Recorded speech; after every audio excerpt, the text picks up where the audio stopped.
Welcome guys, स्वागत है आपका मनी फ्लो ट्रेडिंग चैनल पर। तो बात करेंगे बीडीएसटी के बारे में कि भाई मंडे के लिए क्या किस तरीके से प्लान करना है, क्या मार्केट में नजर आ रहा है, जिसके ऊपर गैप अप और किसके नीचे गैप डाउन का प्लान करना चाहिए। सारी चीज हम इस वीडियो में डिस्कस करने वाले हैं। क्या ग्लोबल क्यूज यहां से इंचअप हो रहे हैं, क्या डोमेस्टिक क्यूज यहां से निकल के आ रहे हैं, उसको भी आपको समझना बहुत जरूरी है। ओके, क्योंकि मार्केट का स्ट्रक्चर काफी वीक हो चुका है, 23,500 भी टूट चुका है। बस अब आपको बीटीएसटी ले जाना है, तो सिर्फ इसी चीज का ख्याल रखना है। चलिए वो सारी चीज हम इस वीडियो में डिस्कस करने वाले हैं, क्या किस तरीके से प्लान करना चाहिए। ओके सॉरी, 2 दिन का वीकेंड है, क्या हम लेकर के जाएं, नहीं लेकर के जाएं, और लेकर के जाएं तो कौन सा लेवल निकलेगा, चलिए सब डिस्कस करेंगे। बाकी साथ के साथ लर्निंग चैनल का डिस्कशन, क्या आप जबरदस्त ट्रेड बनाया, उसको भी हम डिस्कस करने वाले हैं। तो वीडियो स्टार्ट करने से पहले अगर आप मेरे चैनल पर नए हैं तो सबसे पहले तो चैनल को सब्सक्राइब कर लीजिए, साथ के साथ बेल आइकन को प्रेस कर दीजिए, जिससे you will never miss the update. जो भी वीडियो मैं अपलोड करूंगा आप तुरंत जाकर के देख सकते हैं और अपनी स्ट्रैटेजी बना सकते हैं। एक चीज याद रखिएगा, मेरे व्यू पे प्लान करें तो आपको पता होना चाहिए I am not SEBI registered, मैं सेबी रजिस्टर्ड नहीं हूं। तो प्लान करने से पहले अपने फाइनेंशियल एडवाइजर से एडवाइस जरूर कर लीजिएगा। बाकी अगर आप देख रहे हैं, सीख रहे हैं, समझ रहे हैं तो बहुत ही इंपॉर्टेंट वीडियोस आपको मिलते रहेंगे, तो प्लीज अपना प्यार बनाए रखिए। ओके चलिए अब आते हैं सबसे पहले कि क्या किस तरीके से हमने प्लान किया और मार्केट ने हमें किस तरीके से रिवॉर्ड किया। ओके, तो राइट हैंड साइड पे आपको पहला पिक दिख रहा होगा। पहला पिक तो देख लेते हैं कि भाई किस तरीके से आज हमने अपने आईटी सेक्टर को पकड़ा। हमने देखिए एक ही सेक्टर था, टीसीएस का रिजल्ट बेटर आया, काफ़ी बेटर आया। ओके, और मार्केट में टीसीएस के स्टॉक में अगर देखा जाए तो काफ़ी ज़्यादा शॉर्ट्स बिल्डअप थे, तो एक रिकवरी आना बनता था। मार्केट सोच रहा था वीक आएगा, पर उतना वीक नहीं आया, थोड़ा सा बेटर ही आया और टीसीएस का स्टॉक काफ़ी अच्छा चला। ओके, तो राइट हैंड साइड पे आपको पिक दिख रहा होगा। इन स्टॉक्स में आज हमने प्लान करने की कोशिश करी, टीसीएस, एचसीएल टेक, कोफोर्ज और इन्फोसिस। तो उसमें से एचसीएल, कोफोर्ज और इन्फोसिस में तो डे हाई के ऊपर ही प्लान करना था, बाकी टीसीएस प्लान करना था 42-20 के ऊपर, और बढ़िया मूव मिला है।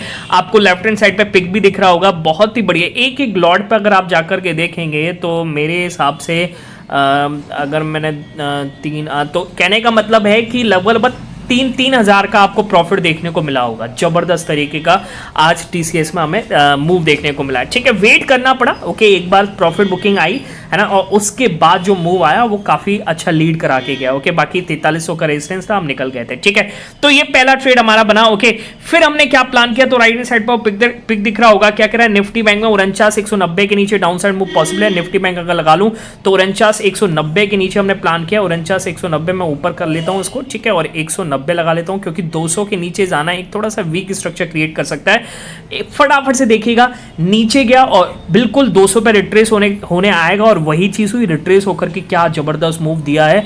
लगभग 880 के आसपास हमने अपनी फुल क्वांटिटी को बुक किया, क्योंकि 800 का एक सपोर्ट जोन है, 800 से 900 का, तो हमने चुपचाप निकल गए। और देखिए मार्केट उसके पास काफी ज्यादा यहां पर होल्ड करने की कोशिश किया है। ठीक है, निफ्टी में देखिएगा 23,490 85 के नीचे डाउन साइड मूव पॉसिबल है। अब मैं निफ्टी लगाऊं और निफ्टी में देखिए कितना बढ़िया मूव मिला है, 480 85, इसको थोड़ा सा नीचे करेंगे क्योंकि अभी एक ये मूव भी मिला है, उसको भी हम डिस्कस करेंगे। देखिए ये नीचे गया, रिट्रेस होकर गया 500 से, मैंने सोचा 500 के ऊपर गया तो मैं निकल जाऊंगा, पर ऐसा नहीं हुआ, और वहीं से रिजेक्शन लिया, कुछ क्वांटिटी और मैंने ऐड करी और बढ़िया मूव देकर के गया। ठीक है, पर क्या होता है ना कि बहुत से लोग मेंबर्स क्या होते हैं कि पहले ही बहुत लॉस करके बैठे हुए हैं। ठीक है, होल्ड करने की आदत नहीं है, थोड़ा सा प्रॉफिट दिखता है, निकलने की कोशिश करते हैं। ठीक है, तो मैंने एक और काउंटर किया कि भाई अगर आप निकल गए हो, ठीक है, 440 तक का मूव दिया फर्स्ट में, और दूसरा फिर मैंने बोला है कि आप फिर से प्लान करेंगे अगर ये नीचे जाता है 23,480 के नीचे। ठीक है, तो 23,480 में मार्क कर देता हूँ। ठीक है, ये ऊपर चला गया था। ओके, फिर मैंने बोला 23,480 के नीचे जाएगा, फिर से आप प्लान करें। देखिए मैंने कितने बजे बोला है,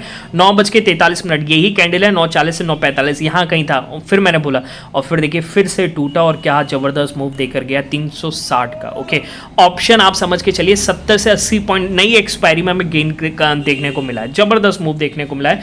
ठीक है, अच्छा और क्या हमने इसमें प्लान किया तो उसको भी हम समझ लेते हैं। देखिए इसमें एक और हमने लिया है, अगर थोड़ा रिस्क ले सकते हैं आप, जब मार्केट जब अपसाइड टर्न किया तो फिर हमने प्लान किया था यहाँ पर 23,540-45 के ऊपर, 540-45 के ऊपर हमने प्लान किया। ओके, और क्या बढ़िया मूव, क्योंकि ये कल का रेजिस्टेंस था, यहाँ पर काफी टाइम पास किया था, तो यहाँ पर कुछ पोजीशन लेकर के होंगे डाउन साइड की, तो यहाँ पर हो सकता है उनका एसएल हो।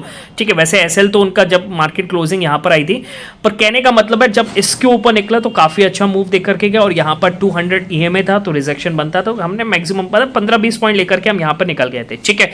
अच्छा अगला देखिएगा, एक और हमने प्लान किया, फिर ये नीचे आया, तो फिर हमने यहाँ पर प्लान किया था 550-55 के ऊपर, और इसको अगर मैं मार्क करूं और देखिए टाइम देखिएगा 11:29, 11:29 का मतलब इसी कैंडल पर, अगले कैंडल पर टूटा है और फिर से इसने मूव दिया है, और कितना बढ़िया मूव दिया अगर मैं आपको दिखाऊं, ठीक है। इसको मैं ऊपर कर लेता हूं 555, और देखिए फिर से 590 के आसपास, इसमें भी 15 से 17 पॉइंट के आसपास मूव देखने को मिला, ठीक है।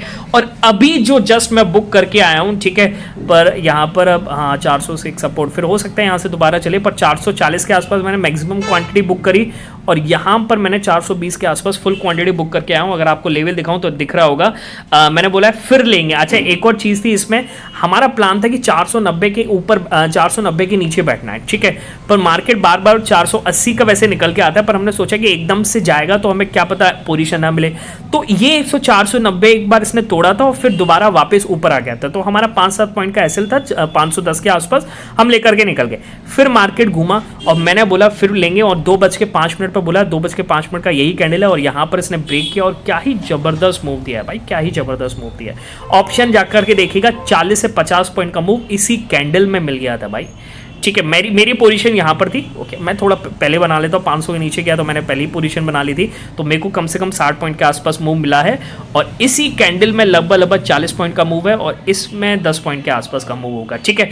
चलिए, तो ये आज हमने प्लान किया, आप भी सीखना चाहते हैं, समझना चाहते हैं कि किस तरीके से सेंटिमेंट्स को बुनते हैं और डेटा को हम देख करके प्लान करते हैं, तो वो आप मेरा टेलीग्राम चैनल ज्वाइन कर सकते हो। टेलीग्राम चैनल ज्वाइन करने का तरीका एक ही है, डिस्क्रिप्शन में जाइएगा और डिस्क्रिप्शन से जाकर के ज्वाइन कीजिएगा, सर्च मत कीजिएगा क्योंकि बहुत सारे फ्री चैनल्स अवेलेबल हैं, क्लियर। चलिए अब आते हैं BTST के लिए क्या करना है। देखिए डेली टाइम फ्रेम पर अगर आप कैंडल देखेंगे तो निफ्टी का डेली टाइम फ्रेम का कैंडल वीक है, ओके, पर 360 से एक बार रिजेक्शन है, ठीक है।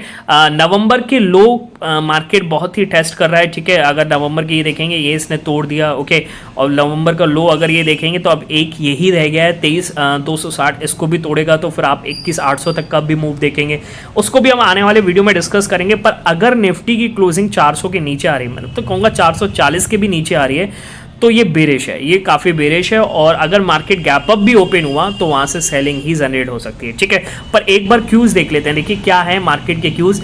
आज यूएस से एक डेटा आना है, उसको आप समझ के चलिए, यूएस से एक डेटा क्या आना है, नॉन फार्म पेरोल डेटा आएगा, और अगर ये वीक आएगा तो वहाँ पर तेज़ी बनेगी, और अगर ये अच्छा आ गया जैसे फोरकास्टेड 164, तो 164 आया तो कुछ नहीं होगा, 164 से और वीक आया तो काफ़ी ज़्यादा वहाँ पर तेज़ी देखने को मिल सकती है, ओके। पर मैं चाहता हूँ कि ये 220 227 के आसपास है तो वहाँ पर मार्केट गिरे और अपनी ओपनिंग फिर नेगेटिव देखने को मिले। बाकी अगर हम देखें यूएस फ्यूचर्स, अगर हम देखेंगे तो यूएस फ्यूचर्स अभी भी नेगेटिव में है, ठीक है, ओके। आज सुबह तो काफ़ी ज़्यादा नेगेटिव में था, वहाँ से थोड़ी रिकवरी दिख रही है, नेस्डेक फ्यूचर अभी गिरा हुआ है, ठीक है। कहने का मतलब ये है कि अपना मार्केट भी मंडे के लिए पोजीशन बना के चल रहा है, ओके। बाकी अगर 23,500 के ऊपर क्लोजिंग आ जाए तो आप कुछ भी BTS में प्लान ना करके जाइए, क्योंकि 2 दिन का वीकेंड है, कुछ भी पॉसिबल है।